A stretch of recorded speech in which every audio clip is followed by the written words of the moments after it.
Market was making all-time highs last Friday, but I didn't take a single trade.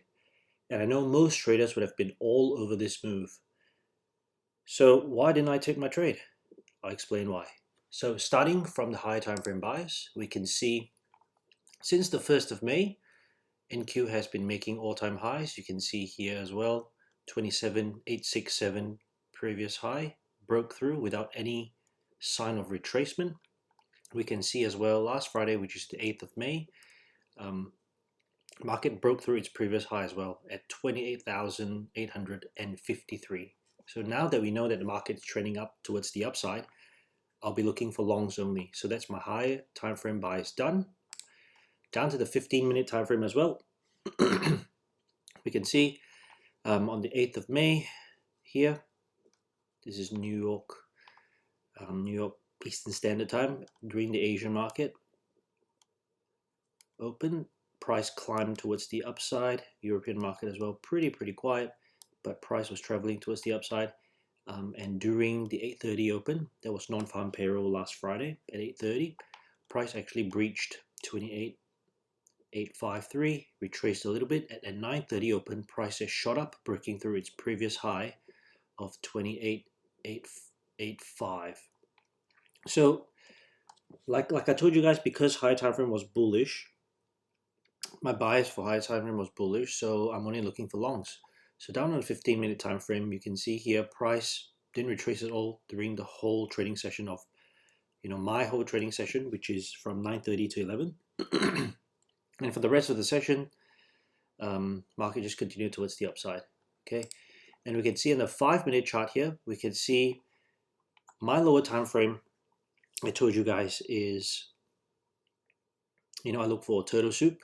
First of all. Second of all, I look for a lower time frame IFVG. And third of all, I will look for an opposing liquidity level. And then if the risk reward is one of one, a risk reward of 1-on-1, I will then take my, I will then execute my trade. But last week on Friday, it didn't show anything at all. And I know with the market trending so bullish, a lot of the traders would have been wanting to take trades. But for me, my model didn't show up, so I just didn't take it. We can see here at 9:30 open, right? Price just shot up. This was its previous sell side liquidity here, 28,773. Price actually did not breach this sell side liquidity at all. And at 9:35, you can see a candle that was created here. Couldn't break through 28,885, but at 9:40, price created I should say 9:35, price created a 5-minute fair value gap, and at 9:30, price actually breached through the 5-minute inverse fair value gap here. And 9:40, you can see price retraced into the 5-minute fair value gap just by a little bit and shot up again. So on the 5-minute chart, we can see there was lower time frame, lower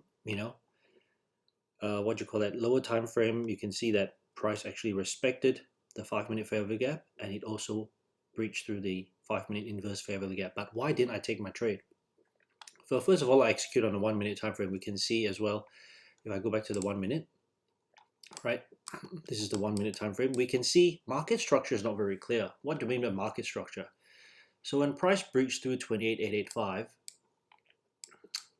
price could possibly respect this level here, 28,885, or it could keep going up.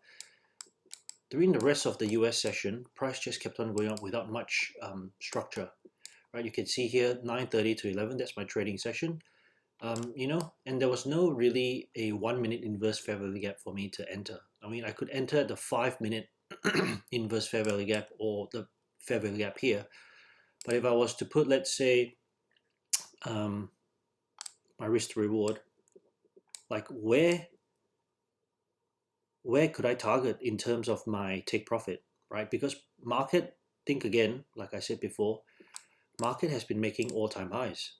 So where's the ceiling? Price could keep on going up, or it could dump again.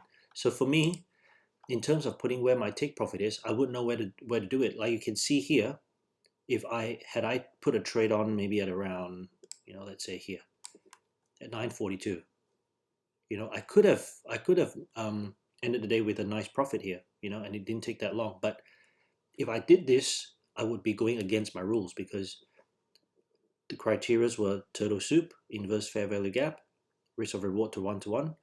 But one of my criteria, which was the opposing liquidity level, it's not present, right? Price didn't create a previous high for me to target. Like you can see from the 4-hour chart here, it's been making all-time highs. There was no previous high that I could target. So in this case, I didn't trade.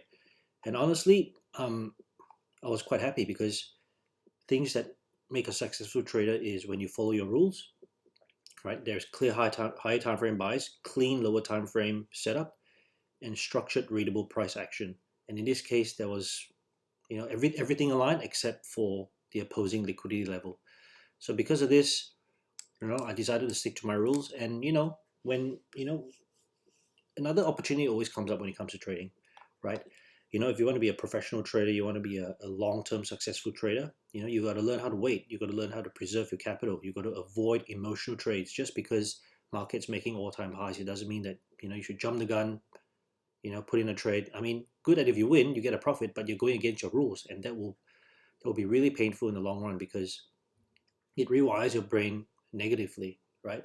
And when it comes to trading, I mean, it's quality over quantity. A moving market doesn't always mean a tradable market.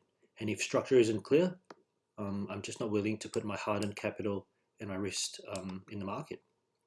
So I hope this video clarifies why didn't I take the trade, and it also helps you understand that if you want to be a successful trader, these are the things that you should know. Chasing breakouts rarely work, and when there's when markets making all-time highs, just wait for clearer structure. Until the setup is super clear or dumb clear, don't take the trade. Another opportunity is just always around the corner. So thanks for watching today, guys. I hope this video was helpful. Drop a comment below if you guys have any questions. So I'll catch you guys at the next one.